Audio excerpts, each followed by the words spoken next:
Hi food lovers, welcome to my channel. నేను మీ శ్రీ గౌరి. ఇవాల్టి special bachelors కూడా ఈజీగా చేసుకోగలిగే రొయ్యల పులావ్. దీన్ని మనం ఎలక్ట్రికల్ రైస్ కుక్కర్లో చేస్తున్నాం. సో టేస్టీ పులావ్ చేయడం స్టార్ట్ చేసేద్దామా?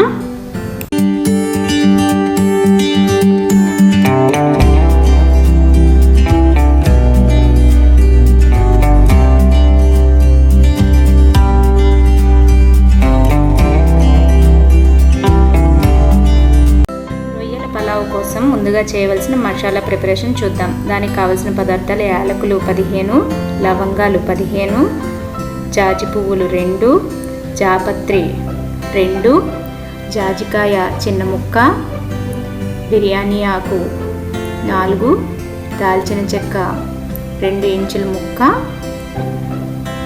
వీటన్నింటినీ ఒక మిక్సీ జార్లో తీసుకుని పౌడర్ పట్టి ఒక పక్కన ఉంచుకోవాలి.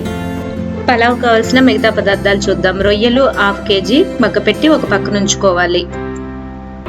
అలాగే ఉల్లిపాయలు ఒక 2 మీడియం సైజువి ఇలాగ చీలికల్లా కోసి పెట్టుకోండి. వీటిని ఇలాగ సన్నగా చీలికల్లా కోసి పెట్టుకోండి.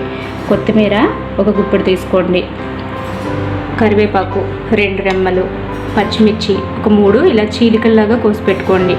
అల్లం వెల్లుల్లి పేస్ట్ 3 టేబుల్ స్పూన్లు, నూనె ఒక 6 టేబుల్ స్పూన్లు తీసుకోండి. అలాగే నెయ్యి కూడా వాడదాం మనం. నెయ్యి ఏమో ఒక 3 టేబుల్ స్పూన్లు అయితే సరిపోతుంది. అలాగే మనం బిర్యానీలో వేయడానికి మసాలా చేయగా ఇంకా మనం కొన్ని మసాలా సరుకులు తీసుకోవాలి. చిన్న ఇంచు దాల్చిన చెక్క, 5 లవంగాలు, 5 యాలకులు, షాజీరా 1 టేబుల్ స్పూను, అలాగే ఒక నల్ల యాలుక ఒకటి సరిపోతుంది. ఇది మీ దగ్గర కనుక నల్ల యాలక లేకపోతే అవాయిడ్ చేయండి, ప్రాబ్లం ఏం లేదు. కానీ నల్ల యాలక బిర్యానీకి మంచి టేస్ట్ని ఇస్తుంది. మీకు ఎప్పుడైనా అవైలబుల్ అయితే తెచ్చుకుని ఇది కూడా వాడండి. బిర్యానీ ఆకులు 2. దీనికి బియ్యం నేను మామూలు రైసే తీసుకున్నాను, బాస్మతి బియ్యం వాడట్లేదు. మనం చేసేది పలావే కాబట్టి సోనా మసూరి బియ్యము. ఇది ఒక 1/2 kg, అంటే 1/2 kg రొయ్యలకి 1/2 kg బియ్యం తీసుకున్నాను. దీన్ని ముందుగానే కొలిచి పెట్టుకోండి. ఏదైనా ఒక గ్లాస్తో అది కొలిచి పెట్టుకుంటే మనకి ఈజీ అవుతుంది వాటర్ కొలిచి వేసుకోవడానికి. నేను ఈ గ్లాస్తో 2 గ్లాసులు తీసుకున్నాను. మనకి ఇలా గ్లాస్తో కానీ గిన్నెతో కానీ కొలిచి పెట్టుకోవడం వల్ల మనకి ఎంత వాటర్ అమౌంట్ పడుతుంది అనేది మనకి ఈజీగా ఉంటుందన్నమాట. అంటే గ్లాస్కి 2 గ్లాసులు కొలత. అలా కాకుండా మీరు బాస్మతి బియ్యం కనుక తీసుకున్నట్లయితే దాన్ని 1 గంట ముందు నీళ్ళల్లో నానబెట్టి ఉంచుకోండి. అలా చేయడం వల్ల బాస్మతి బియ్యం మనకి లాంగ్గా సాగుతుందన్నమాట. మన బిర్యానీ చేసిన తర్వాత పొడువుగా వస్తుంది. మనం తీసుకునేది మామూలు రైసే కాబట్టి దీన్ని నానబెట్టవలసిన అవసరం లేదు, డైరెక్ట్ కడిగేసి వేసేసుకోవచ్చు. మనం చేసే ఈ పలావు ఎలక్ట్రిక్ రైస్ కుక్కర్లో కాబట్టి నేను ఎలక్ట్రిక్ రైస్ కుక్కర్ బౌల్ని స్టవ్ మీద పెట్టుకున్నాను. 3 టేబుల్ స్పూన్ ఆయిల్ వేయండి. ఫస్ట్ వేసిన తర్వాత మనం రొయ్యల్ని ఫ్రై చేద్దాం. ఆయిల్ వేసి ఆయిల్ని బాగా కాగనివ్వండి. బాగా వేడెక్కిన తర్వాత దీంట్లో మనం తీసుకున్నటువంటి రొయ్యలు వేసి వేయిద్దాం. ఫ్లేమ్ మీడియంలో పెట్టుకుని ఇవి మరీ బ్రౌన్ కలర్లో వేయించేయక్కర్లేదు, మనకి కొద్దిగా వేగితే సరిపోతాయి. ఆ విధంగా వేగే వరకు వీటిని వేయించండి. ఒక 2 నిమిషాలు వేగితే సరిపోతాయి. ఈ విధంగా ఎందుకు వేయిస్తామంటే మనకి కాస్త నీచు వాసనగా ఉంటాయి రొయ్యలు. ఆ వాసన పోవడానికి ఇలా వేయిస్తే మనకి బిర్యానీలో ఆ వాసన రాదు. ఇలా పైకి నూనె తేలే వరకు ఫ్రై అయిన తర్వాత దీన్ని ఒక బౌల్లోకి తీసేసుకుని పక్కన పెట్టేసుకుందాము.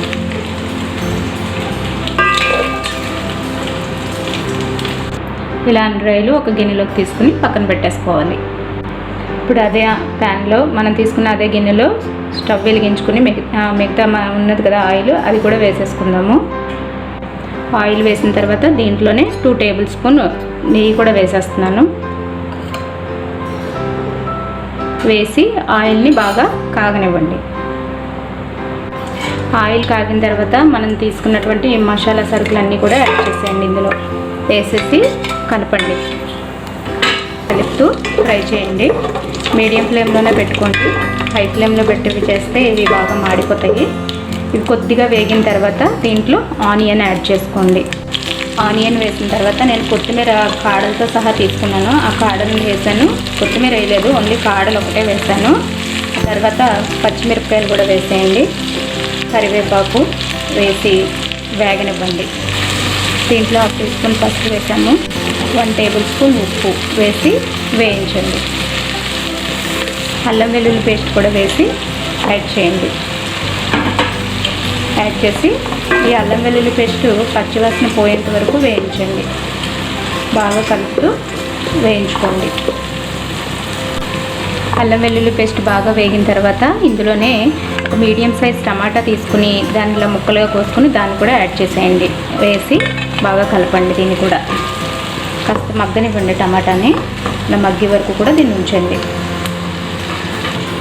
ఈ లోపల మనం ఒక అరకప్పు పెరుగు తీసుకుని దీన్ని బాగా గిలకొట్టుకోండి. మనకి పెరుగు మామూలుగా ఇలా గడ్డలుగా వేసేస్తే ముక్కలుగా తేలిపోతుంది పైకి. అందుకని దీన్ని బాగా ఇలాగా గిలగట్టుకుని ఒక క్రీమ్ లాగా చేసేసుకోండి. దీన్ని ఇలా చేసి పెట్టుకోండి. టమాటాలు మగ్గిన తర్వాత దీన్ని కూడా మనం దానికి యాడ్ చేసేద్దాము. టమాటాలు మెత్తగా అయినాయి. ఇప్పుడు దీంట్లో మనం పెరుగు యాడ్ చేసేద్దాము. మనం తీసుకున్న పెరుగునంతా వేసేయాలి. వాటర్ కలపకుండానే వేయండి. పెరుగు వేసి బాగా కలపండి. దీన్ని కూడా పెరుగు పులుపుదైతే తీసుకోకండి. కమ్మటి పెరుగు ఉంటే బిర్యానీకి మంచి టేస్ట్ వస్తుంది. మనం చేసే పలావ్కి చాలా మంచి టేస్ట్ని ఇస్తుంది పెరుగు. ఇలాగ ఒకసారి కలపండి.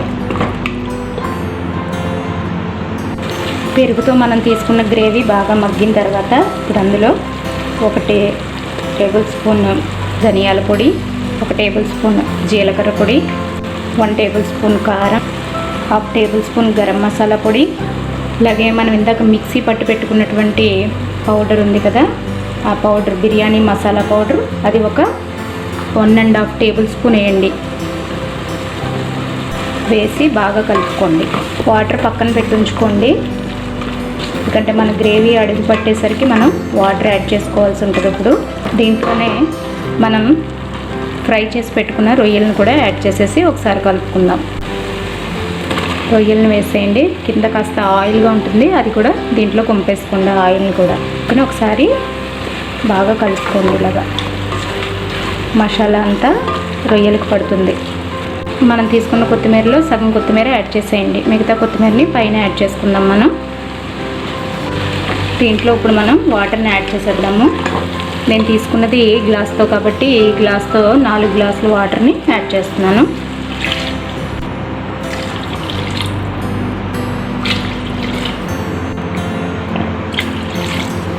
మీరు తీసుకున్నది బాస్మతి రైస్ అయితే కనుక గ్లాసున్నర నీళ్ళు అయితే సరిపోతాయి. 2 గ్లాసులు వేయాల్సిన అవసరం లేదు. ఇలా మనం వాటర్ యాడ్ చేసిన తర్వాత దీన్ని బాగా కలపండి. కలిపిన తర్వాత ఒకసారి ఉప్పు చూసుకోండి. మీకు ఉప్పు సరిపోలేదనుకుంటే ఇంకా ఉప్పు వేసుకోవచ్చు.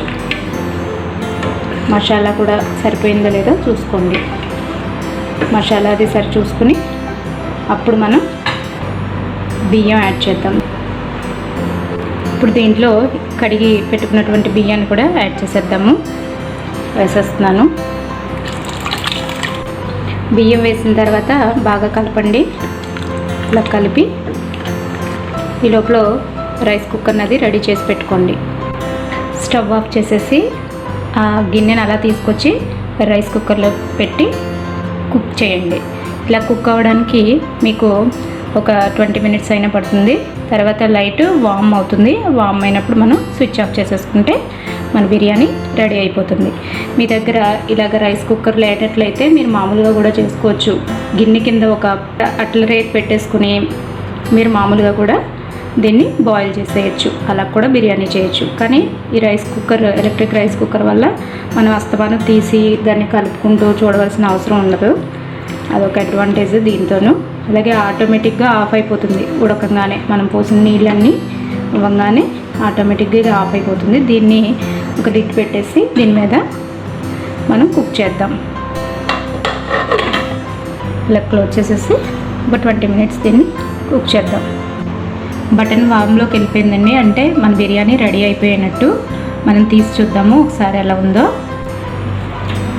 ఇది బాగా కుక్ అయిందండి. చూడండి, రొయ్యలు అయ్యి పైకి వచ్చి చాలా బాగా కుక్ అయింది. మనకి రెడీ అయిపోయింది బిర్యానీ. ఇలా కొత్తిమీర జల్లి దీన్ని డిష్ అవుట్ చేసేసుకోండి. అంతేనండి, ఎంతో రుచికరమైన మన రొయ్యల పలావు రెడీ అయిపోయింది. దీన్ని వేడివేడిగా చల్లని రైతాతో తీసుకుంటే చాలా బాగుంటుంది. రొయ్యలను క్లీన్ చేసి కూరకి ఎలా ప్రిపేర్ చేసుకోవాలో వీడియో లింక్ పైన ఐకార్డ్లో ఇచ్చాను, క్లిక్ చేసి చూడండి.